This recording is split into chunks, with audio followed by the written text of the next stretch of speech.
to Naughty Boy Fight Picks. I am your co-host Todd. This is my co-host Matt. It's time to end the suffering.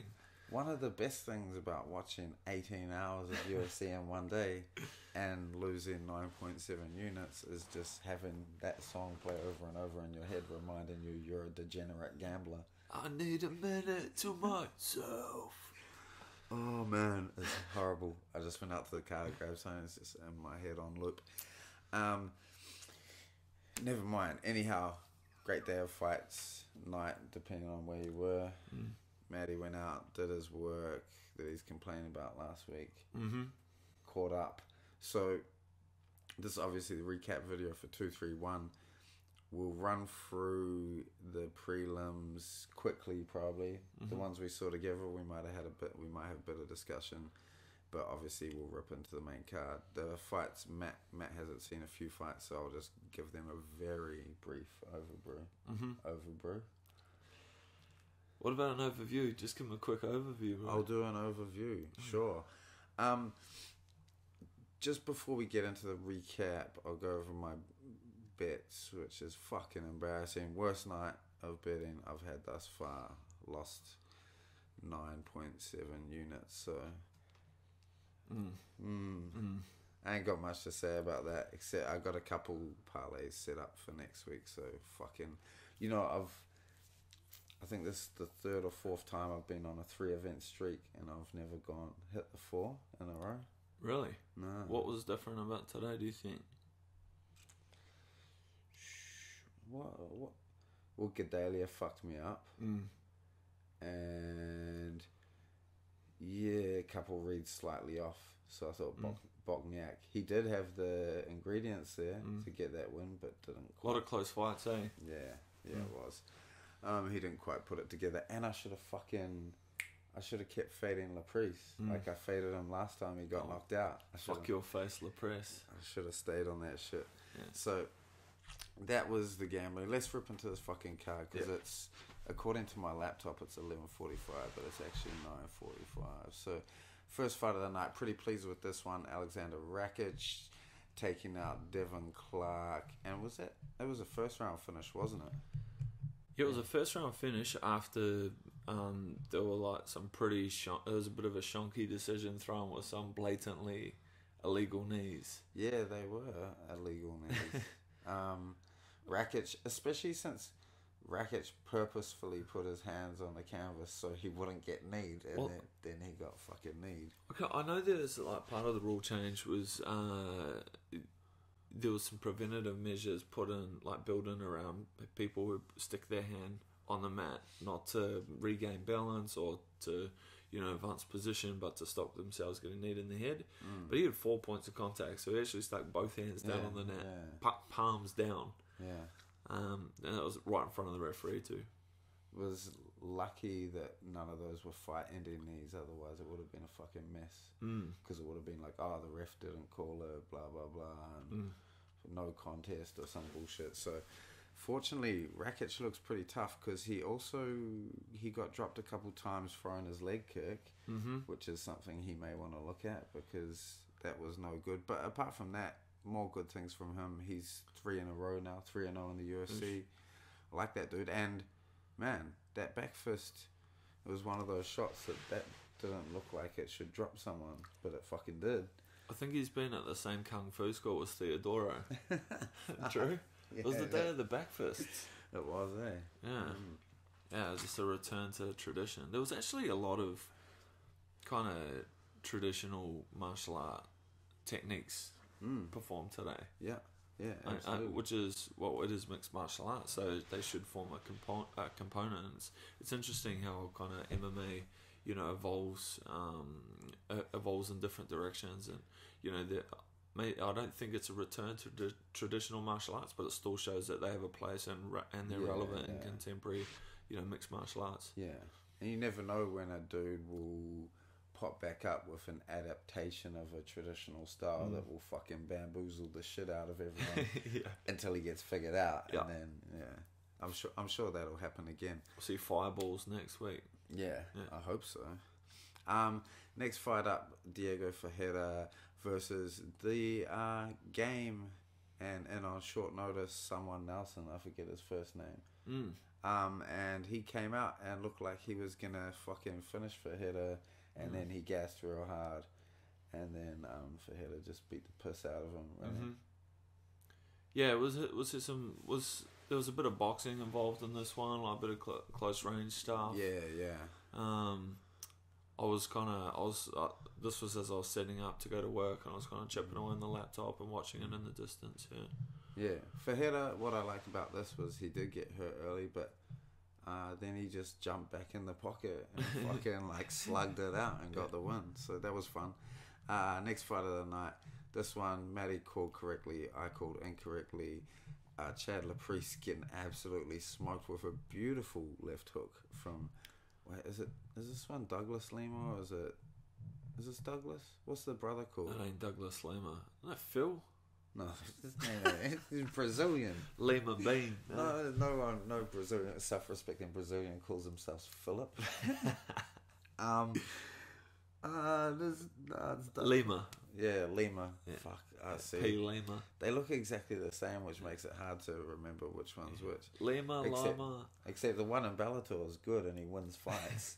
Wow. And hey, look. This one. Don't mean to rub it in your face, but yeah, man, he was. I think he saw pretty early on. Like Lima's got a big, long, rangy ass jab, and Laprice was like piling pressure on, and as he was pumping his jab, Laprice was bringing his right hand off his face to parry.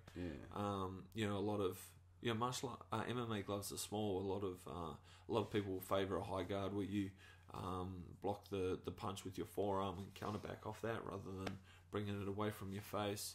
And he pumped and he got him with the hook, jumping bed. Set him up lovely, didn't he? Interesting tidbit on Lima, whose first name shall remain nameless. His last KO win was in 2013 at some promotion called, I was saying like Big Stinky Jim's Fight Nights or some shit. So must feel good for him. It's been a while. I wasn't there that night. And I bet Big Stinky Jim's proud of him. It's not actually called that, but it was some lame shit like that. Next fight of the night, Brad Katona defeats Matthew Lopez in a decision. Was it a split decision? Oh, that's right. Katona choked him at the end, And And his corner implored him to get back to the corner. He was looking...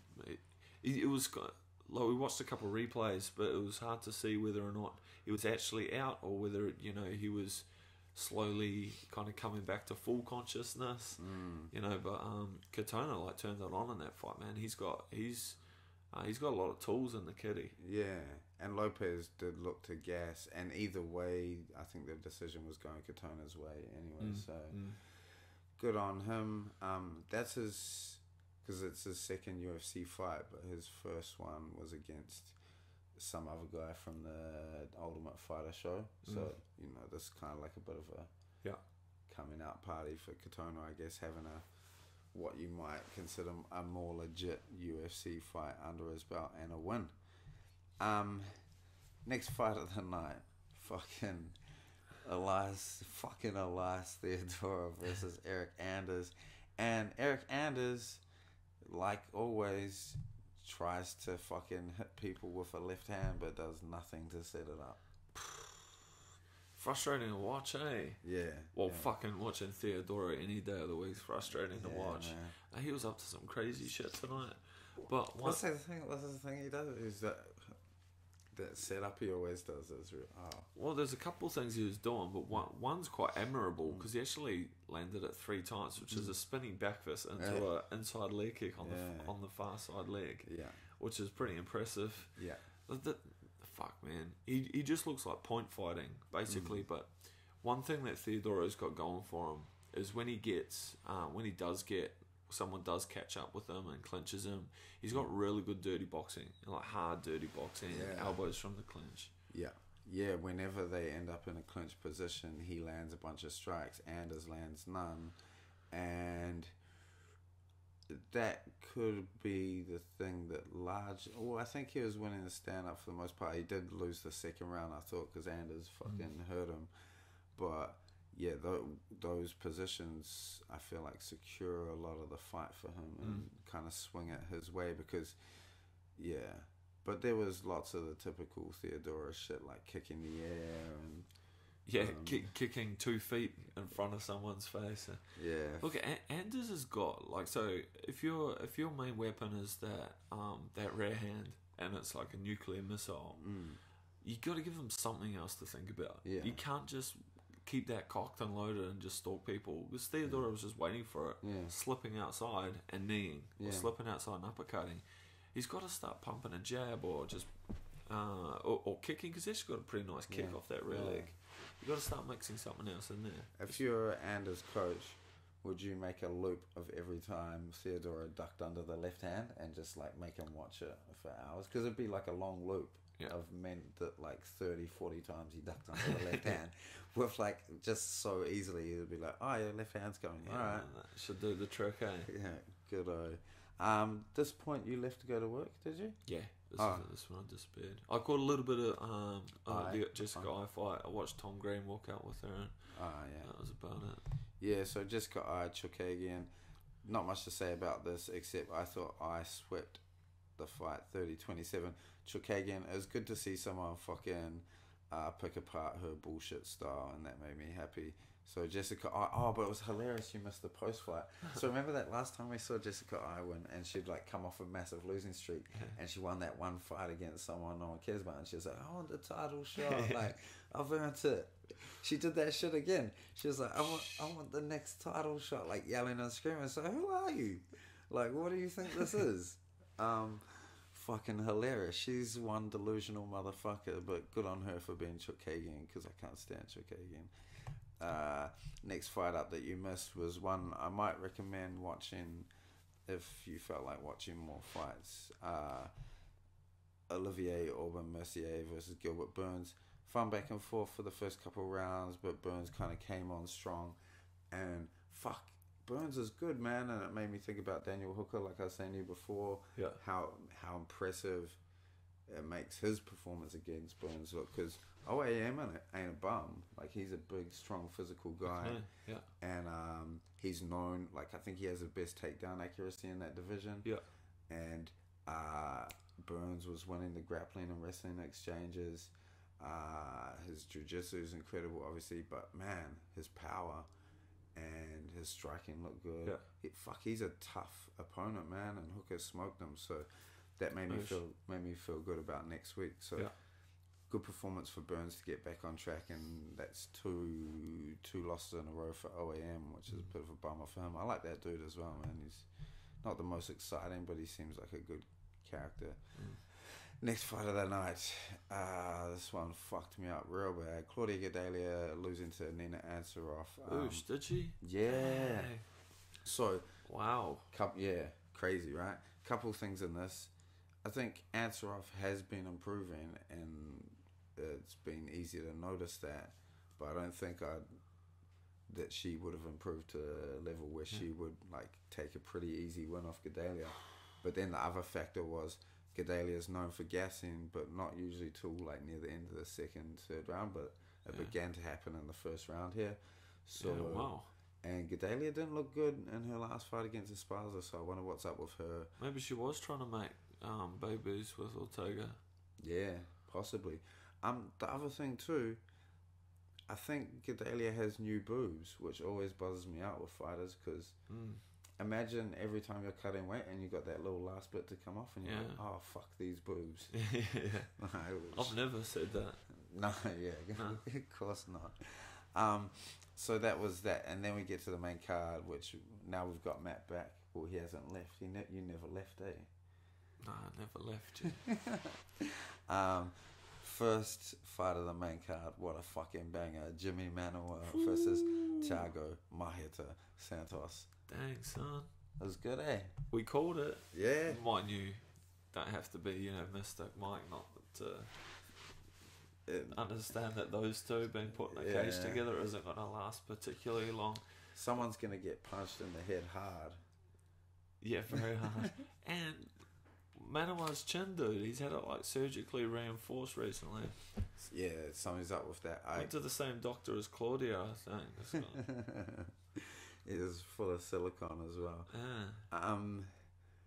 Yeah, that the first time Thiago clipped him in the first round, I was like, later, Jimmy. See you, Bolt. See you, Uncle Jimmy. You're done. But he hung around and then hurt Maheta, and then Maheta hurt him, and then he hurt Maheta, and... Man, Santos has got, it's funny, like he's got his tick, like he loads up on absolutely everything. Yeah. His kicks are really technical, like they're sound, technically sound, even though they tend to be after some crazy shit. His punching, on the other hand, while it's like unorthodox and he wings it from his hips often, and he overloads and falls over and shit, he's pretty accurate with him. Fuck fighting that guy. Yeah, he's scary, right? Yeah. He's actual steamroller, and he seems to be able to do that for long periods of time. He can sustain it, man. Yeah, because I reckon 205 for him. Like he I reckon he needs to stay there. Like if you're dusting off people like Manoa like that, and after the fight, so he has got a gas tank, because afterwards he's standing there and he wasn't breathing. Yeah. Well, he's obviously breathing just lightly. Yeah. It'd be bad if he wasn't breathing. That's what happened. That's what happened to Eric Anders when he fought Thiago Maheta Santos. There's another point I wanted to make about this fight, but I can't quite recall what it was. There's a few guys coming up at 205 now. The division's starting to get a bit more interesting in those with guys coming up.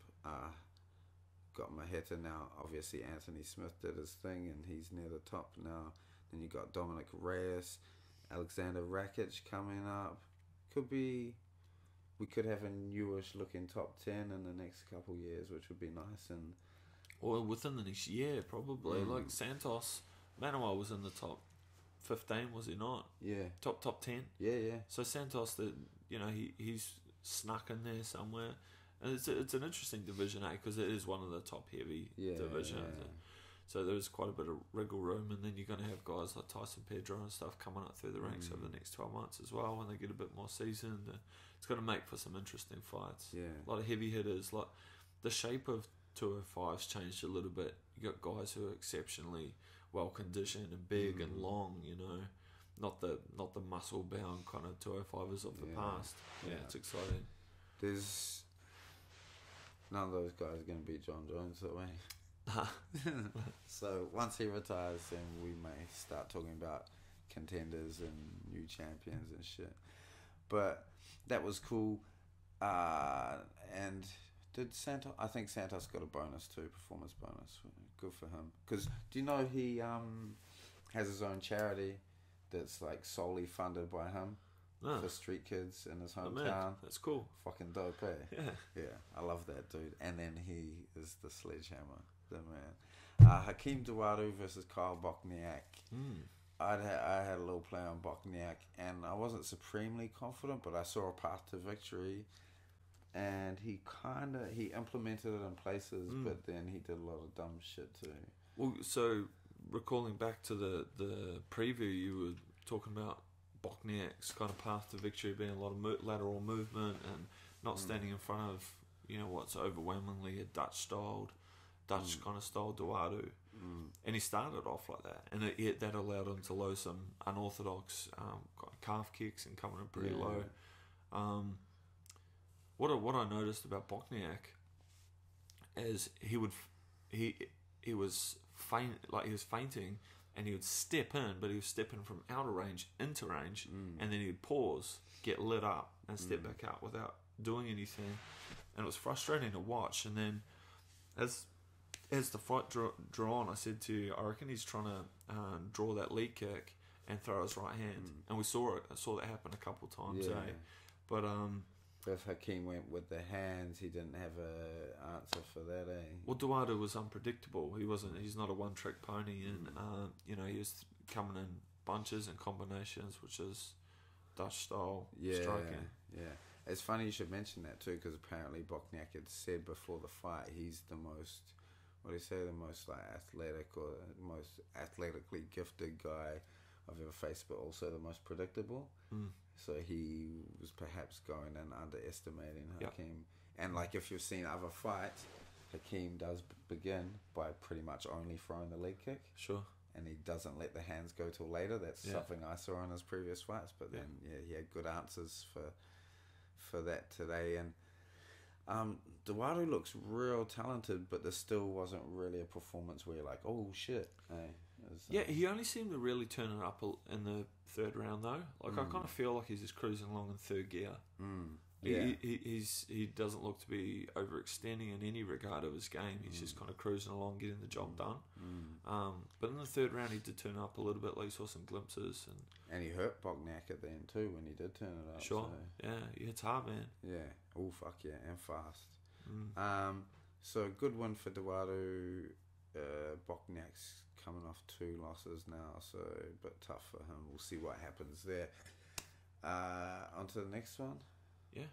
Charles Oliveira, Cowboy, versus Gunnar Nelson. Your son doesn't like Charles Oliveira. No, doesn't like him. He's not what he had in his head when he pictured a Cowboy. Yeah, so when he starts coming out the tunnel, he's got the cowboy hat on. Yeah. And I think Marley saw it and he got excited, and then he was like, "That's not the real cowboy." I was like, he likes Cerrone. Yeah. So. Is that because Cerrone drives dirt bikes? Monster energy drinks and shit. Yeah. Oh, yeah, and then he mentioned the baby as well. He's like, no, a real cowboy has a baby too. It's like, oh, fuck, he could walk out with a baby as well. Go to your room, you little shit. Yeah, I should put him in timeout. But should we talk about the fight? Yeah, probably. There's the fence grab in the first round. Naughty. Pretty naughty stuff by Alex there. Takedown by Gunnar. Cowboy fucking muscles out of that body triangle. Cowboy's like his like rotational torque and his like core is super strong, man. Like the same type of thing that allows him to choke people to death. It was always going to be an interesting grappling exchange between those two, because they're both super high level but quite different styles of grappling. Really interesting. I was surprised that Gunnar took it to him in the grapple straight off the bat. Yeah, because he did straight off. Yeah. And that was, remember the fight actually started out with Oliveira kind of mimicking the SBG guys a little bit with the side on stance. Yeah, interesting. I didn't have much thoughts or feelings about this fight apart from the end when the blood started pissing out of Cowboy's head. That was nasty, man. Yeah, that was nice time, eh? And I don't. So Gunnar slaps on the rear naked, but I think Alex had. He didn't want in that fight anymore after the elbow landed there. Yeah, well, the point of the elbow got him in a really gnarly spot, and I wouldn't be surprised if that like crushed his sinus or something, which is incredibly painful. And then when you're on your back, I've had this before. I've had the orbital broken, and the blood starts running down the back of your throat while you're on your back. It's not a nice feeling, Yucky. And nice time. Slow motion. When he squeezes the rear naked and they just get. I love that shit. Real horror show shit. Yeah. Pretty cool. So a good one for Gunnar. I don't really give a fuck what Gunnar Nelson does next though. Like whatever. Yeah. Fuck later's Paul. Later. Yeah. But yeah, good on him. We might have an interview next week with a guy from with Gunnar Nelson. Yeah. Yeah, with Gunnar Nelson. Or a guy that knows Gunnar Nelson. We'll see how we get on. No promises. Look, he's from a Slavic persuasion. We're just not quite sure where from specifically. So, but that isn't even Slavic, is it? Well. Alright, next fight of the night, your co-main event of the evening, Joanna Jędrzejczyk. I got it right first time this time. Versus Valentina Shevchenko for the 125 championship of the entire world. All the consonants, just a couple of vowels. Yeah, wow. Like, we didn't quite see it going this way. Well, certainly I didn't. Nah, I thought Valentina, but I was mostly thinking Valentina will need a finish because I didn't think she'd outpoint Joanna, and then I started to second guess it because I was like, well, is she going to finish her? And that was kind of my train of thought. But it didn't play out like that at all. And right at the beginning, you see Valentina's way faster. I was like, oh shit, okay. Distinct speed, distinct strength advantage, you know. And initially I had Valentina over 3 rounds because I thought it was 3 rounds. When it was 5, I thought Johanna would be able to out-volume her, probably coming out of the first, like into the second, third, fourth, fifth. Yeah. And she did have a late run. She did have a late run, but early she wasn't. She was, and you could hear a corner. They wanted her to touch and then go, but she wasn't stepping in behind her punches and just leaving them short. Where when Shevchenko hit, she hit with everything behind her and quick. Yeah. There was quite a bit of grappling in the fight, initiated by Valentina. I don't think that it was premeditated. A lot of it looked quite spur of the moment and, you know, kind of muscle memory and intuition. Like there's a little trip, but I think once she kind of found herself there, she's like, oh, fuck, I've got a pretty decent advantage here too, certainly in strength. And Johanna's traditionally exceptionally hard to hold down and take down. Yeah. Well, there's a couple of times where she just picked Joanna up and she got double unders and she would suck her in and just do what she wanted with that. Yeah, so there was definitely a size and strength thing there playing out. I think, man, I'd have to go back and watch, but ever since Joanna got knocked out by Rose, so remember that the second fight with Rose and the first 2 rounds, it was kind of like this fight where Joanna wouldn't really step in and like flurry the way she used to. Yeah. But more apprehensive than we've ever seen her before. And the first few rounds of this fight was like that. She began to do it a bit more, but not to a great degree. And yeah, I don't think she's the supremely confident person she used to be anymore. And I think that's hurting her in fights. I think also this is just a bad style matchup for her, this fight, because really, really a faster, stronger, and really slick counterpuncher against someone whose game is to lead. Yeah. That's not good if you're the person whose game is to lead. It looked like she was trying to draw her out a little bit, and that's what a lot of the stunted movement and the feints were, and touching with the jab to try and draw her out, but she was too quick. Yeah. You can't counter back at someone who's coming at you that hard. You know. Yeah, you might be right, and she might be kind of have that knockout from Rose in the back of her head, you know, but man, she needs. I think, you know, 15's for her. I think she needs to go back down. She. I know she'd done a lot of work on her conditioning and strength, and you know she did demonstrate that at some points, but not to Valentina's ilk. No. If she's put on some muscle, and the cut was already hard for her, her next cut could be a tough one. Sure. What do you if you're the UFC? What do you do with Joanna now? Because do you want to just feed her to someone like Tatiana, or do you want to give her a fight that's not potentially that tough and kind of try and help her build back? But knowing the UFC, they'll just give her Tatiana Suarez, And I reckon what you might see, I'm keen to listen to the post-match, the post-fight press conference, because we haven't listened to that yet, but I'd imagine some people would have been asking some questions of Dana, what is next, and I don't know, if I was Dana, I'd be recommending that Johanna sit out for a little while, and they sit out and they see what kind of transpires at the top, right? Because I don't think many of those fights really make sense for the UFC or Johanna yet. But she's not, and just allowing some time for that to kind of settle at the top there, and whatever happens, and maybe dodge the Tatiana bullet for the time being. I think that'd probably be a wise move for Dana. Yeah. Or if she's insistent on fighting again, then perhaps you could go like, but less of a threat, like Cynthia Calvillo. That could be like a... Get her back in the winning circle. Yeah, it could be a main event on a fight night, and Joanna wins, she's back. Cynthia wins, she's been the champion. Yeah. and she's someone they obviously want to market to. Yeah. But then on the other side of it, Valentina doesn't have a challenger for her title. Yeah. Like, what the fuck are they gonna do? Yeah, I don't know what happens there. But I know that Johanna will be pretty butthurt after this. She's like a confidence beast. Like she thrives on being the champion. Hard out. You know, and I think for her to take, just to get 3. Yeah, 3.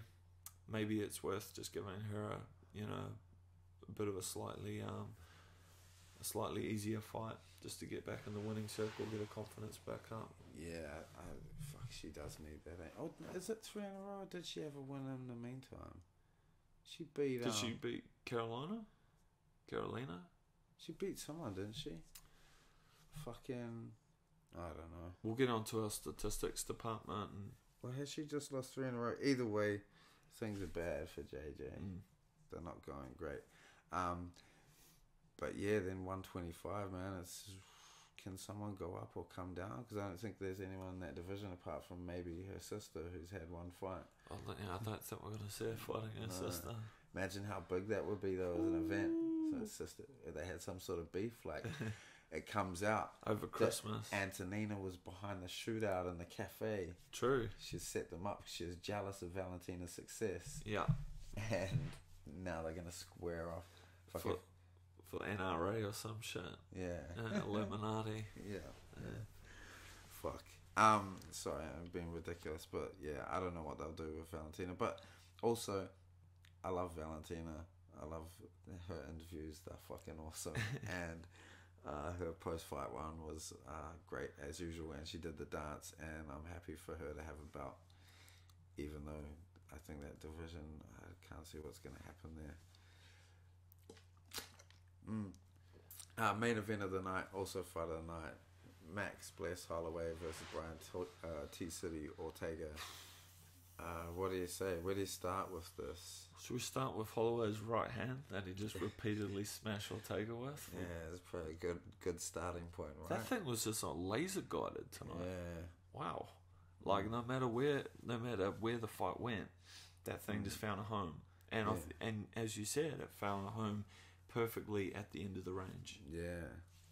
He's always his distance management is so crazy. His footwork, and then the subtle angles. His use of angles and footwork is so subtle and brilliant, and you see it like when Ortega's like trying to evade shots, and it's just like he's being peppered by 100 arms. Yeah. He's like, he can't evade.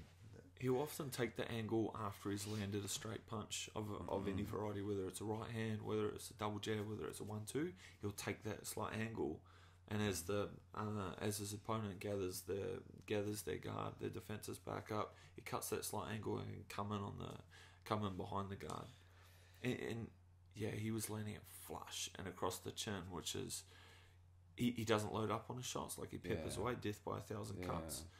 But fuck me, Ortega's tough. Yeah, I think there isn't much load up, but because of the timing, the hard shots. They're hard shots. Yeah, they're hard shots, and because he's got his balance. Yeah, he's got his balance. I think the saving grace for Ortega on a lot of those punches is he was moving back with them as well. Really, really fucking impressive. Max Holloway, easily the best Max Holloway seen. Yeah, after a year and a bit layoff and 3 failed attempts to get back in the octagon. Yeah. All these concerns about his health and shit. That's gotta feel good. That was fucking sublime. Do you think? Well, I bet you there's gonna be a lot of talk about it now because, like Valentina, there's not a real likely next up for the challenger for Max's belt at 45. He's got to move. He's got to move, and there'll be pressure on him to move. And I would say for a guy like Max, he'll be like, what else is to do in this division? But then it's complicated because then Conor and Khabib, no one's they're going through disciplinary. It's still not settled. settles on. I think the hearings next week. Oh fuck! About fucking time. 'Cause I'd like to know what's happening. But that, like, think about Max with anyone in that top, like, 5, 6. Think about, even if those two are like suspended or whatever, what about Ferguson and Max Holloway? Ferguson tweeted Max after the fight. Of course he did. Yeah. Like, And it was like, if Habib ducks me, let's go. of course he did. Like, congratulated him on the fight. Yeah. And said that. That's a great fight. Yeah, I like the idea of Max at 55. But the shit he's been saying, he sounds like he wants to stay at 45. But Then it's got to be Ortega or it's got to be Moicano. yeah, so yeah, Moicano's really the only one, because ranked at the top it's like Jose, then Frankie, Yeah.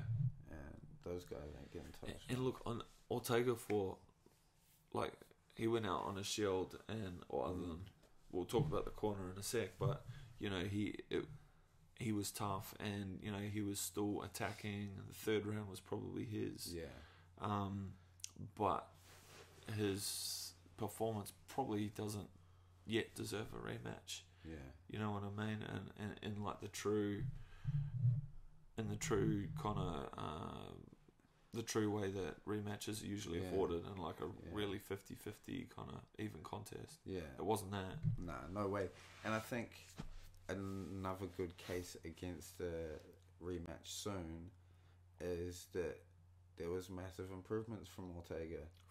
Like, his striking was heaps improved, and he's still got fucking beat the fuck up, but his striking is still coming along fast. He's young. Give him some more time if he isn't fucked from no one stopping that fight when it should have been. And he could come back, and I believe he will come back a better fighter. Yeah. And man, I know there's couple points in that fight where you felt like he was turning it, and he's never really out of it. And yeah, some more improvements, and it could be a different fight. I want to see, and I know this kills some people, I want to see Ortega pull guard. Yeah. Like, I want to see that. Yeah. There's only a couple guys in the UFC that I'd say that about, but I want to see Ortega grab someone and pull guard and see what he can do off his back. Yeah. Why the fuck not? Yeah, like, you've got the best guard in the UFC, and you're boxing with Max Holloway. Like, he tried to pull guard at the end, but he was already hurt.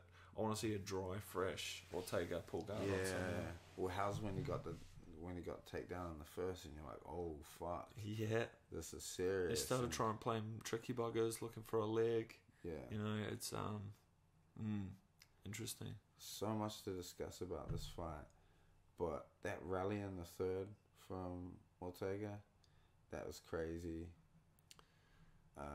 Or just like, so that was a big rally, but he's constantly rallying. So it was a pretty one-sided fight, man. Like, Max was piecing him up, and you're just like, so many points in the fight, you're like, oh, this is the beginning of the end. And then Brian comes back with something. He's so tough, man. I admire that dude so much. I really like hearing from Max's corner in between third and fourth. Yeah. And before that, they'd been saying, just cook him, which, just keep up with, like, tapping away at death by 1,000 cuts. And they told him it was time. They're like, coming into the fourth round, they're like, with 3 minutes, just go. Like, that's when they had decided to pull it. Yeah. And that was the level of sophistication of Holloway. It's like they had him on a remote control, and he got away, and with 3 minutes just touched them up, put them away. And that's been a bit of a pattern too, because remember both the Aldo fights were finished around the 4 minute mark of the third round, so near the end of the third round, just before the championship rounds. So he and that ability, right? That was a tough fight, and then he's like, turn it up now. Yeah. It's like, not what? Excuse me? Yeah, he's got another gear. He's like, don't do that to Brian, you prick. That's what I love to see, like that versus Tony Ferguson. Like, two guys just non-stop throwing from long range. Some crazy shit will happen. That's such a fun fight, man. Also, maybe I don't need to see it, because maybe it's pretty elementary now, but I think Max Holloway beats the fuck out of Conor McGregor in a rematch. Yeah. Well, he fought him when he was like 7-5 or something. You know, he's been unbeaten for 7 years old. I was like, I knew he was young, but no, he beats his style beats Conor McGregor all day, every day. Well, think about it, right? So, like, the way Nate Diaz beat Conor, tall guy, good distance management, good chin, which Max definitely has. Yeah, I can't see Conor winning that fight. And Max Holloway's on another plane altogether than Diaz, you know. Yeah, oh yeah, exactly. Yeah. Right? That's what I'm saying. I'm like, fuck, it seems like a real bad matchup for Conor. Yeah. But they might be able to get that big head into it. But it's difficult to see how that fight gets made because it probably have to be at 55. Does Max want to fight? Oh, I guess it's a big money fight, but no title. I guess he could just go up and have a fun fight while they find a challenger at 45. Yeah, well, they'll be pay. The thing is, like, if he's vacating that bout, then there's like pay-per-view considerations, etc. But I still want to like him versus Tony Ferguson, still a massive money fight. Yeah, Habib's a fun fight. All those 55 fights are fun. Last time. It is a very nice time. So, guess that. Is there any? I feel like there's so much to talk about that fight. We probably missed a bunch of things, but it's late at night. It is late at night. Have we nearly gone an hour? Yeah, I guess that concludes this UFC 231 recap. Then, not much else to go into. Apart from, I got one thing I want to talk about. So, this journalist from Bloody Elbow, I'm sure most people who pay attention to this are aware, got busted for possessing child pornography, and which is fucked. Obviously, Bloody Elbow, I think they took a while. People were complaining that they hadn't made a statement, but I think there's just shit they've been careful legally or whatever. Yeah, I don't really know what's going on. But this motherfucker, what's his name? John Jones' manager, Malky Kawa. Yeah. I can't stand this prick. He puts out a tweet or something. So the dude Ian Kidd who got busted, right? He was like a expert. What's his surname? Ian Kidd. Yeah. Too soon. He was a USADA and PD expert, so he'd do a lot of reporting on that shit.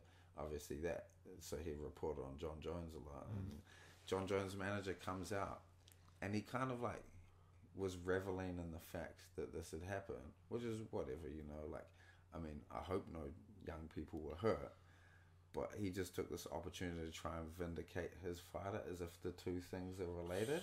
And he's like, we had to sit back and watch this guy poke, and it's like, there's two separate things, right? Yeah. And just, I know managers are sleazy motherfuckers and they're just always out there trying to, but yeah, fuck Malky Kawa. That's some dog shit.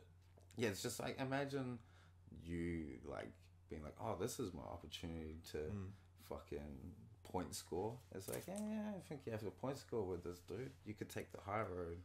On a positive note, I'd probably like to make a shout out to the bro. Yeah, of course. So there's for those of you in Australasia, there you'll be well familiar with Callan the Rockstar Potter fighting at Renegade MMA. This dude is single-handedly the most talented, highest accomplished MMA fighter down in these parts, not signed to the UFC, and there's a really strong case for him to be. So he's beaten literally everybody. He's fought on every promotion he's had, every bout down here at lightweight. He's got a bunch of bouts at welterweight. He's fought Marcin Held in the ACB. That was his most recent loss, but he's now 17-7 as a professional. He's only been to one decision ever out of all those. The rest have all been finishes. That's crazy. And his most recent fight was a crazy split decision to beat BJ Bland up in Eternal MMA. So guys over in the States, start following this guy because he's super fun fight, and you can bet on Callan Potter not going to decision. Yeah. Check him out. Callan the Rockstar Potter. Yeah, congratulations to Cal. That was a fun fight. Against a tough opponent too, man. Like, and fuck, in some conditions, man. Yeah, fuck. There was some conditions of consideration. Yeah, sure. So, yeah, shout out to Cal. We'll be back on Wednesday, I believe. We do the preview show, and that will be for UFC Milwaukee, Kevin Lee versus Ali Quinta. Don't you think Ali Quinta looks like he went to boarding school in New Zealand? Yeah. And of course, the co-main event we're very much looking forward to, Daniel Hooker versus Edson Barboza. Hoping Daniel Hooker doesn't get his head kicked back over to the South Pacific. But I don't think it will. Dan's going to be alright, bro. Yeah, go the Hangman. Alright, thank you for tuning in. Hit us up. We'll answer the comments and stuff for this video and the last video on the next video. We will. Make sense? That makes sense to me. Alright. Good night, and Sweet dreams. say a prayer for my man T City. Very sad night. Shot.